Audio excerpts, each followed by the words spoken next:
Phoebe, our cute and smug holy magical girl, is here. In this deep dive, we'll break down our kit, optimal builds, team building, rotations, and DPS calculations. Let's get into it.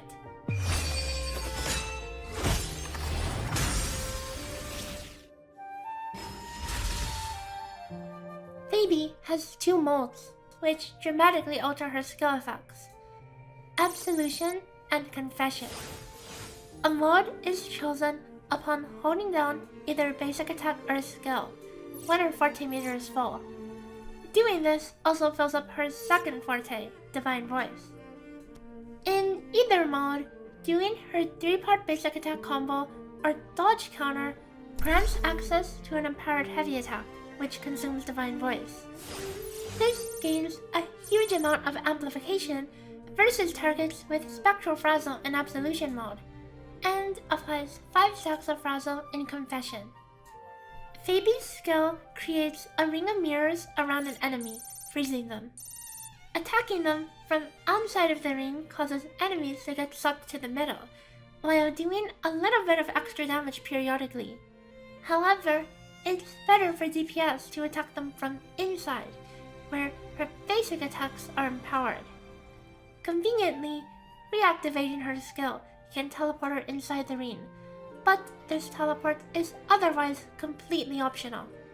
Unlike other resonators, both Phoebe's base skill and follow-up version do not grant any concerto energy on cast, while dealing pitiful amounts of damage. Furthermore, her teleport skill is the slowest attack in her kit, aside from her intro, making it extremely inefficient to cast, even when animation cancelled with her liberation. Speaking of which, her liberation has varying effects based on her mold. In Absolution, the damage is greatly multiplied, and in Confession, it applies 8 stacks of Frazzle. Her last skill that interacts with her mode is her outro. In Absolution, this deals significantly multiplied damage, and in Confession, this reduces the spectral res of enemies while amplifying Spectro Frazzle damage by 100%. This also stretches out the timer of Spectro Frazzle by 50%, reducing the effective DPS, but increasing the duration. An important detail to note is that her outro has an animation. As such, if you intro vector her before the animation finishes, you can cancel the damage. Furthermore, you cannot end a rotation by instantly swapping off an action, as the outro animation will override and cancel that action. While her outro is really cool, her intro is the complete opposite. It actually does quite literally nothing aside from generic damage and energy, and makes Verina's intro look good. When should you use Absolution versus Confession? As of right now, the Confession mode does not have a use case. When used as a primary DPS, you can get her to support herself and do one burst rotation every 48 seconds, but it's inefficient to a point where you're better off just going in Absolution mode.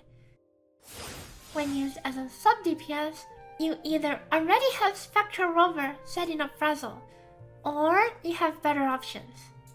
Frazzle by itself, even when amped by both her weapon and outro, does DPS equivalent to less than 5% of a good rotation, and that's assuming you keep it at max stacks with Rover. However, that's not to say there won't be synergies with future units. So, a TLDR of her gameplay. Hold heavy attack to enter Absolution mode. Attack inside of her skill for more DPS. Use her basic 1-2-3 to enhance heavy attack combo until you exhaust her Divine Voice. Don't swap too fast when outroing or you may cancel some damage. Anyways, we'll get much more in-depth in the rotation segment for how to optimize your gameplay. For now, let's get the basics down with the build.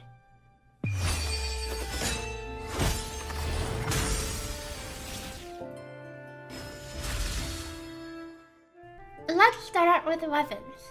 Stringmaster comes extremely close to her signature weapon, but this requires a very try-hard quick swap rotation that abuses the massive swap out bonus on the heavy attack casks. Jojo's weapon, Rhyme Draped Sprouts, is not far off either, by virtue of being a crit damage weapon. The new 4-star Ocean's Gift is roughly equivalent to Cosmic Ripples when maxed out, as is the Battle Pass weapon Augment. If you're doubtful regarding her weapon, let me break it down for you. Some people might see 42% basic and heavy damage on Phoebe's signature weapon, and think that's a lot of stats. While it's technically not wrong, it's also not objectively stronger than signature weapons that boost one damage type. Other single boosting signature weapons boost 48% of a damage type that makes up most of the damage output, while Phoebe's 42% applies to a combined total of around 60% of her total damage. 30% Amplify on Spectro Frazzle also sounds cool, until you remember that Spectro Frazzle in a normal team is only contributing 2% damage unamplified, so this 30% turns out to be a measly 0.6% team DPS increase. For Echoes, 43311 Double Spectral is the ideal option, even with her signature weapon. Due to how her damage is very split, she doesn't have as much saturation in the damage bonus category as other limited 5-stars, making Spectral percent very valuable. Spectral and attack percent is not far behind. For Echo sets, the obvious best in slot is Eternal Radiance. When running Shorekeeper and either Stringmaster or her own signature weapon, you will only need up to 26.5% crit from Echo substats. Any more and you will overcap. When not running those weapons, you can still go all out hunting double crit on each Echo. If for some reason you must cope with Celestial Light, it's at best 8.3% worse. Phoebe's most desired substats are crit and attack percent. Because of her damage split, even a roll of 40 flat attack is more desirable than any damage bonus, even heavy damage. Both normal and liberation damage are not completely dead lines, and are worth a little bit. Skill leveling order is as follows: Forte, Skill, Liberation, Basic Attack, and Intro. Forte is the most important by far. We level up Skill because the enhanced basic attacks inside of the mirrors scale with the skill's rank. Basic Attack, even in single target situations where you don't need to use it for AoE, scales the value of the dodge counter within the mirrors, making it a practical pickup. Phoebe's sequences are a bit different from others in that they're rather front-loaded. While her S1 is roughly the same value as other character S1s, her S2 and S3 are very substantial. Her S4 holds decent value with Spectral Res Shred to benefit her allies as well, but her S5 is so mediocre it looks like a 4-star sequence or something. Her S6 slightly changes her rotation to sneak in a couple extra skill casts in there, but is not as game-changing as other characters' final sequences. That's it for the build. Next, we'll talk about teams and rotations.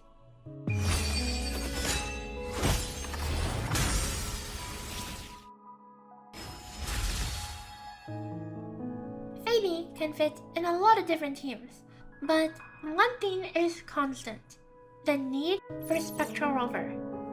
Because Confession Phoebe is inefficient to use as a sub DPS, we need Spectro Rover to keep Frazzle up constantly for Phoebe to do big damage in Absolution mode. Because of how flexible Phoebe is with swapping in this team, we'll want to build Spectro Rover as a dual DPS dealer, ideally on Eternal Radiance, but Celestial Light with Jinshi's Echo is not that far behind.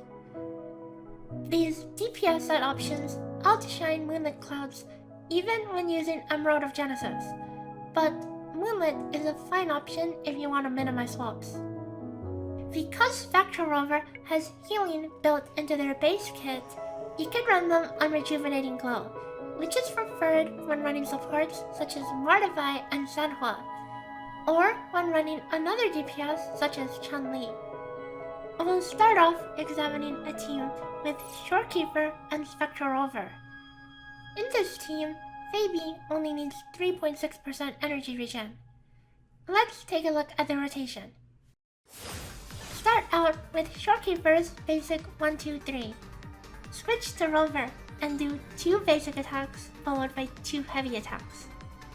Use the enhanced skill, Echo, and follow-up basic attack combo, swapping back to Shorekeeper in the process. Do 1 basic attack and then Forte. Cancel it with their Liberation, and do another basic 1-2-3 and swap back to Rover. Do a couple basic attacks and Liberation, swapping back to Shorekeeper. Finish the Shorekeeper's Concerto combo with her Echo, skill, 1 basic attack, and Forte again before swapping back to Rover. Use your enhanced skill and follow-up attacks, and then swap to Phoebe. Tap your Echo while in the intro animation, and then use your heavy attack to enter Absolution mode. Cancel that with her skill, and cancel her skill with her Liberation.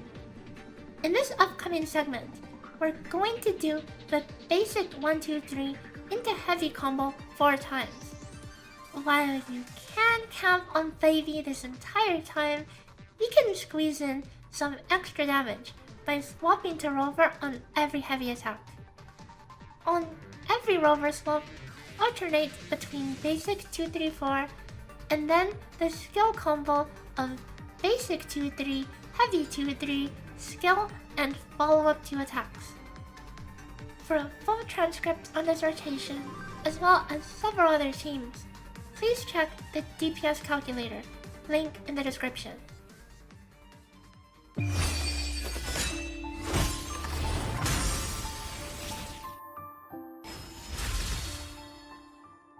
How do Phoebe's various teams compare to each other? Here's a chart with the 2-minute DPS of various team setups. Note that loopable DPS is not the be-all and end-all metric, and certain team comps with lower loop DPS, such as the Chun-Li team, may be more flexible for speedrun content. The Rover and Shorekeeper team has a high DPS ceiling, but an equally high investment ceiling requiring signature weapons on all 3 characters for maximum efficiency. Verena is a suitable budget option and has a more forgiving rotation. The Mortify, Sanhua, and Chun-Li teams with Rejuvenating Glow Rover have a similar range of damage, but require investment into the sub-DPS to match the support teams. Running without Spectro Rover is, however, not that great, as you can see on this Mortify and Shorekeeper team. Despite the fact that Phoebe's enhanced heavy attack already has a ridiculous amount of Amplify innately that waters down Mortify's effectiveness, her heavy damage is also a more significant portion of her damage than her normal attack. Now, where do these numbers stand compared to the rest of the meta? Remember that all calculations post-Carlotta use a more realistic, lower substat range, on top of using higher resistance to match TOA, so numbers from older videos will not line up. Carlotta Jinja Shorekeeper stands at the top with a hefty 61k DPS. Camellia with Rosia or Sanhua is not far behind at 55 to 56k. The DPS of the Jinchi Jojo Verena team is a notch lower at 50k, but this is all average damage values, which is why you should take this with a grain of salt. If you're wondering why Jinchi feels powerful, check out my latest video talking about her, complete with some statistics. And that wraps up this deep dive. Phoebe is a cute and powerful DPS, but as of right now, has a restricted roster that relies on Spectro Rover, who is luckily free to max out. We'll have to see what the future holds regarding her confession mode. Anyway, I think I'll have to wrap it up for here. I'm not sure if I could handle this smug aura any longer. See you guys next time. Bye bye!